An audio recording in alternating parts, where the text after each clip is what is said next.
Fala galera, boa noite novamente, continuação do vídeo de ontem, não vou fazer introdução, a gente vai ler novamente Mateus 5, do versículo 31 ao versículo 31 e 32 apenas, tá bom? A gente vai falar um pouco do divórcio e sobre o que Deus espera de nós. Tá? É um tema bem complicado, é um tema que eu vou abordar várias situações aqui, mas é importante para que a gente se situe sobre o que Deus acredita, o que Deus espera de nós em um casamento. Amém? Então vamos ler 31 e 32, que ele fala o seguinte: também foi dito, aquele que repudiar sua mulher, dê-lhe carta de divórcio. Isso está lá na Torá, tá? Nos ensinamentos de Moisés. E ele diz o seguinte: eu, porém, vos digo, qualquer um que repudiar a sua mulher, exceto em caso de relações sexuais ilícitas, a expõe a tornar-se adúltera, e aquele que se casar com a repudiada comete adultério. Eu sei que a situação nossa é bem complicada. Eu me lembro que o último estudo que eu tinha visto dos Estados Unidos, 50% dos casais eles se divorciavam nos primeiros 5 anos. No Brasil a gente também deve estar chegando perto disso. Então, os casais hoje não têm duração, e eu não quero trazer um peso de condenação para aqueles que estão divorciados ou no seu segundo casamento e tudo mais, tá bom? Mas eu quero expor aquilo que Deus acha do divórcio e como isso desagrada a Deus e como isso não faz parte do propósito de Deus, tá bom? A Bíblia fala sobre a carta dada por Moisés às mulheres por causa da dureza do coração dos homens. Moisés instituiu a carta de divórcio porque os homens naquela época eles eram meio que proprietários das mulheres. Então eles faziam o que bem entendiam, tá? Não tinha todo esse movimento de independência da mulher e tudo mais. E isso era ruim porque em uma situação onde a mulher mal trabalhava, não tinha como se sustentar sozinha, tinha várias situações, a mulher era extremamente dependente do homem. E imagina numa condição onde o judeu ele não ia praticar adultério, quer dizer, em tese, tá bom? O judeu não ia praticar adultério porque o adultério era condenado à morte, certo? E a única forma dele se separar da mulher era através se ela morresse.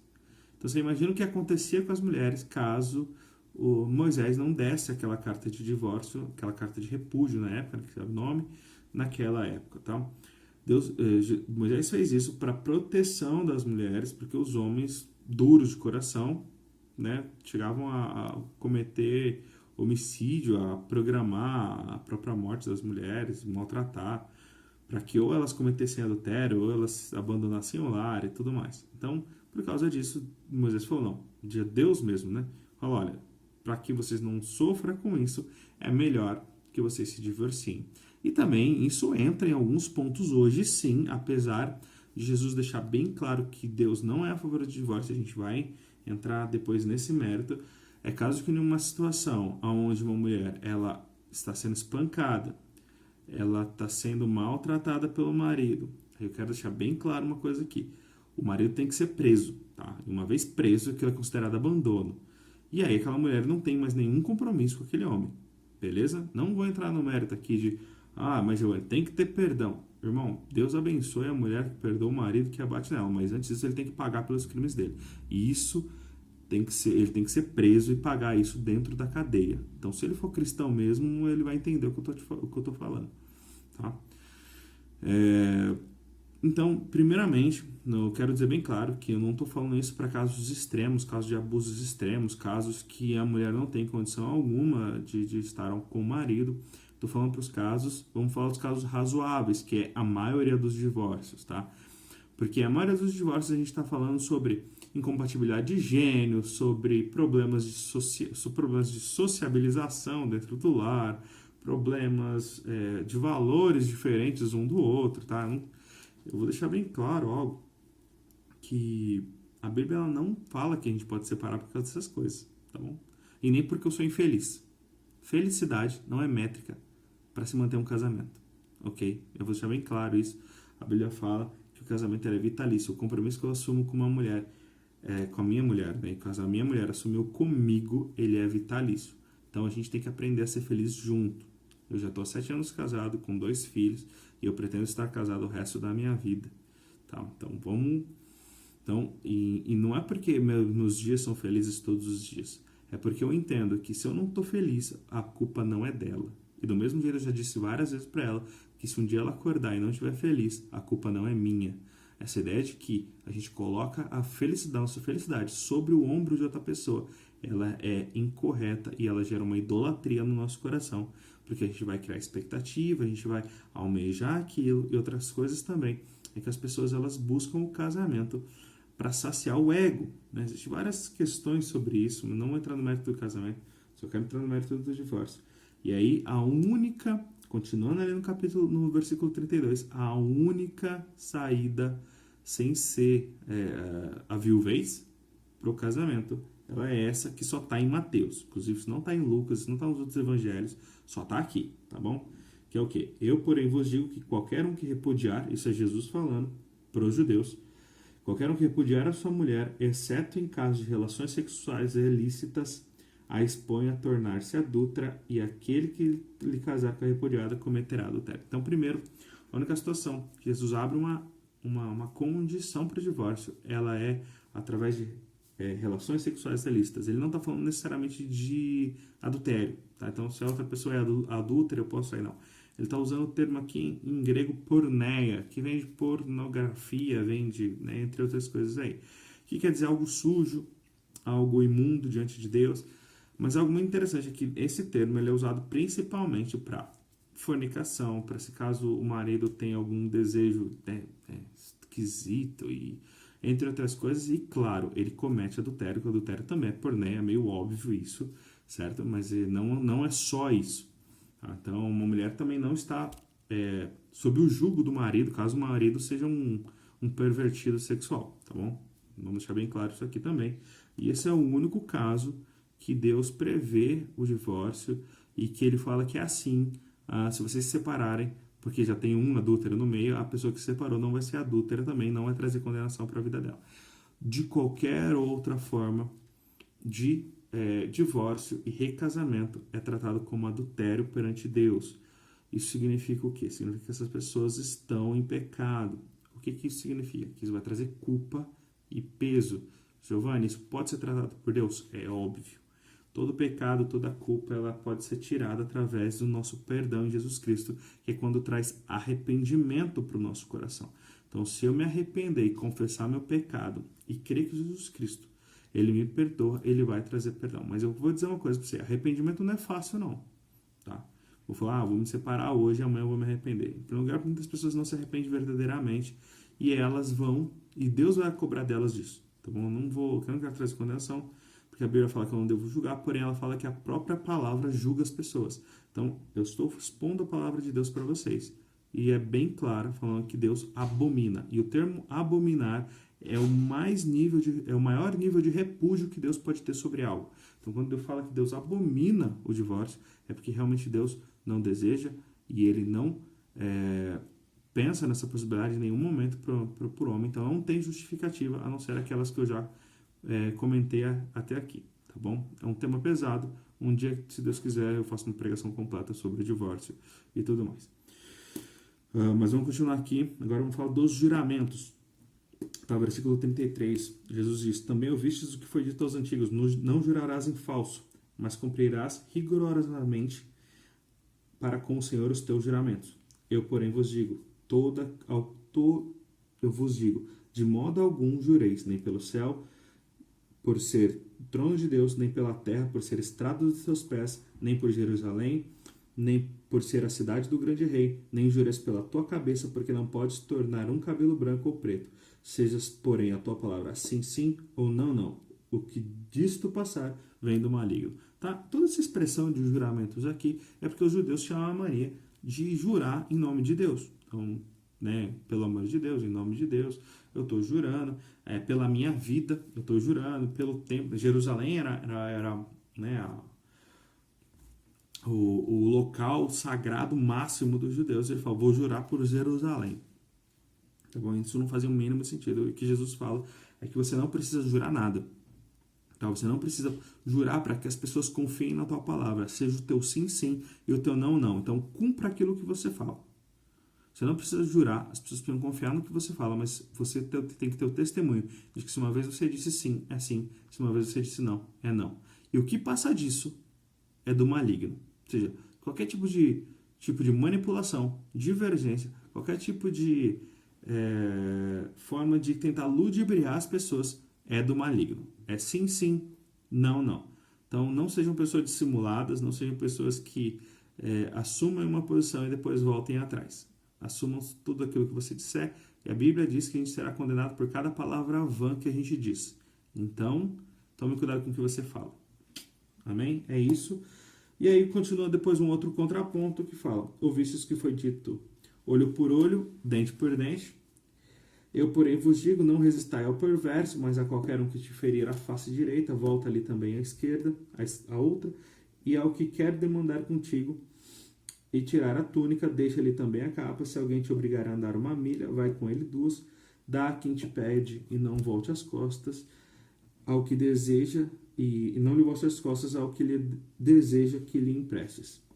Tá? O que ele está dizendo aqui sobre a vingança? Ele fala sobre retribuição, né? Ele está falando exatamente sobre aquilo que eu comentei no outro vídeo, falando que a lei falava: olha, se alguém tirar um dente, você pode tirar o dente da pessoa. Se alguém tirar um olho, você pode tirar um olho. Ou seja, você pode dar para a pessoa aquilo que você recebe dela, como vingança e como justiça. Mas Jesus fala que a nossa justiça ela tem que exceder isso. Então, se alguém me maltratar, pode deixar. Tá? A verdade é essa que ele está falando. Porque Deus é o seu advogado, Deus é o seu juiz e Deus é o seu vingador. Tá? Tudo isso está na Bíblia. Depois a gente entra mais nesses méritos. E ele fala: não resistais ao perverso. Ou seja, você não precisa lutar, você não precisa tentar se redimir em um tribunal, você não precisa fazer a sua autodefesa, porque Deus será o seu defensor. Tá? Isso para tem muitos teólogos que falam que isso aqui não é literal para questão física, é muito mais para a questão de tribunais e tudo mais, mas eu acredito que ela tem que abranger o maior aspecto possível. Eu não estou falando de você não poder proteger a quem você ama num processo de autodefesa, essas coisas, mas eu estou querendo dizer que quando alguém te ofende, diretamente você, diretamente a sua pessoa, você não precisa se sentir ofendido. E se alguém te ofender novamente, você não precisa retribuir isso. E se alguém...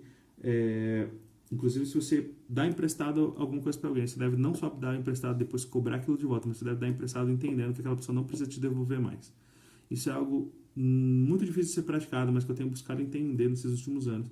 Então, a Bíblia fala que eu não devo nem ser fiador dos outros. Isso está lá em Provérbios. Tá? Mas se uma vez a gente se coloca nessa posição, a gente deve entender que essa pessoa, se ela devolver bênção, se ela não devolver também, glória a Deus, segue o jogo, porque eu fiz a minha parte e eu não espero de volta. Então, isso é acerca da justiça, da vingança. Eu não preciso buscar os meus direitos. Deus é que dá todos os meus direitos. Eu não estou falando isso de forma literal, constitucional e tudo mais. Eu estou falando muito mais na questão do coração. Eu já abri mão de muitos julgamentos, de muitos problemas que eu tive com a justiça com outras pessoas, e eu simplesmente cedi e falei: olha, não vale a pena correr atrás, e até hoje eu não tive problema nenhum, porque bem material a gente corre atrás e a gente ganha de novo. Mas a nossa paz, a harmonia do nosso espírito, isso só vem de Deus, e isso deve ser completado com perdão. A Bíblia fala que nós devemos perdoar as nossas ofensas, perdoar, que fala para Deus perdoar as nossas ofensas, porque nós perdoamos a quem nos tem ofendido. E ali ofensa é a mesma coisa que dívida, é a mesma coisa que as pessoas não me virem contra mim e ter problemas comigo, e eu falo: não tenho problema nenhum, segue o jogo, segue o baile, vamos pra frente. Tá bom?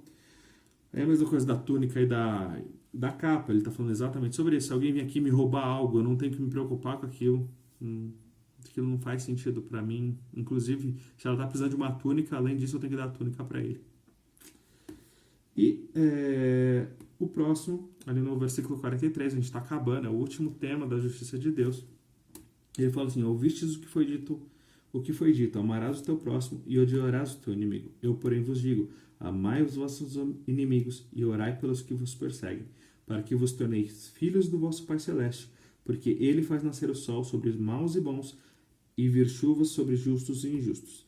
Porque se amardes os que vos amam, que recompensa tendes? Não fazem os publicanos também o mesmo? E se saudardes somente os vossos irmãos que os fazeis, o que fazeis demais? Não fazem os gentios também os mesmos? Portanto, sede vós perfeitos, como é perfeito o vosso Pai que está no céu, ou como é o vosso Pai celeste, dependendo da tradução. Mas algo muito interessante, quando ele está falando do amor ao próximo aqui, do contraponto, é que exatamente, só para vocês entenderem, na Torá também fala que eu devo amar o próximo como a mim mesmo. Né? Isso está escrito e os próprios fariseus indagam Jesus sobre esse mandamento e eles entendem que esse é um dos maiores mandamentos, que amarás o teu próximo como a ti mesmo. Então eles entendem que amar o meu amigo, o meu próximo, ele é correto. Mas o que os profetas, não os profetas, né? Mas o livro de sabedoria dos judeus, se eu não me engano, o Talmud, mas eu não tenho certeza, falou: você tem que amar o seu próximo, mas você deve odiar o seu inimigo. No sentido de que você deve lutar contra o seu inimigo. E aí Jesus vai fazer um contraponto falando: olha, não, você não deve odiar, você deve ser acima disso. Por quê? Amar quem já te ama, amar quem é seu amigo, todo mundo faz. E aqui ele dá o exemplo do gentil. Gentil era todo povo que não era judeu. Tá? Então ele fala, até esse povo que não é judeu também faz isso. Amar quem te ama é fácil. Ele fala, não, você deve amar aqueles que te odeiam, aqueles que são seus inimigos, aqueles que te perseguem, porque aí está o amor de Deus, certo? E aí, inclusive ele fala isso sobre Deus, porque Deus, ele nos ama, e a Bíblia fala que ele nos amou ainda quando éramos pecadores. E ele dá o exemplo que Deus faz nascer o sol sobre justo e injusto. Deus não faz exceção de pessoas. As bênçãos de Deus naturais, elas estão para todos, ok? Então, não faz sentido eu amar apenas quem me ama. Eu devo me esforçar e buscar o amor de Deus para que o amor de Deus transborde. Eu amo o meu inimigo. Agora, muitas coisas as pessoas entendem isso de forma complicada. Inclusive, lendo aqui o texto, ele fala sobre o exemplo dos publicanos. Para quem não sabe, os publicanos eram os cobradores de impostos da época que eram muito corruptos. E mesmo eles sendo corruptos, eles falam, olha, mesmo os publicanos amam quem ama eles. Ou seja, mesmo uma pessoa corrupta, depravada, ela ama quem ama ela. Agora a questão é, como que a sua justiça deve exceder a justiça desse povo? Você deve amar aqueles que te perseguem, você deve amar aqueles que você não tem nada a oferecer para vocês, a não ser ódio, a não ser raiva, a não ser problema. Tá? E como que a gente deve fazer isso? Isso não é natural. Não é natural do ser humano amar quem odeia ele, tá bom? Então eu vou falar para você, se esforça, ama, não vai dar certo. O amor ele tem que vir de Deus. O amor, Deus é amor. A palavra de Deus diz que Deus é amor. E é Ele que nos sustenta com seu amor. Então, eu não consigo amar o meu inimigo com um amor que vem de mim. Eu consigo amar o meu inimigo com o amor que vem de Deus. Então, o amor que eu recebo de Deus, ele me cura de toda ferida que meu inimigo me causa, de todo problema que esse inimigo me causa. Ele me restaura, ele me consola. E como eu estou inteiro, eu estou restaurado, eu estou bem, eu tenho amor suficiente para transbordar e amar o meu inimigo, e não ter ódio dele, e não ter raiva dele, e ser como Jesus foi, que na cruz disse, Pai, rogo-lhes para que não imputes esse pecado sobre eles, né? Eles não sabem o que fazem. Então, é esse pensamento, é esse amor que a gente deve ter pelo nosso inimigo. Amém? O vídeo ficou um pouco confuso, ficou um pouco rápido, porque era a continuação do outro. Mas amanhã ou depois eu trago uma outra mensagem da continuação da justiça de Deus, e que ali a gente vai entrar no capítulo 6, que é o capítulo do Pai Nosso, e vai ter outros temas para a gente abordar no Sermão do Monte. Amém? Fiquem com Deus, Deus os abençoe, Deus os traga paz, os traga sabedoria, os traga entendimento sobre todas essas coisas. É o que eu rogo em nome de Jesus. Amém.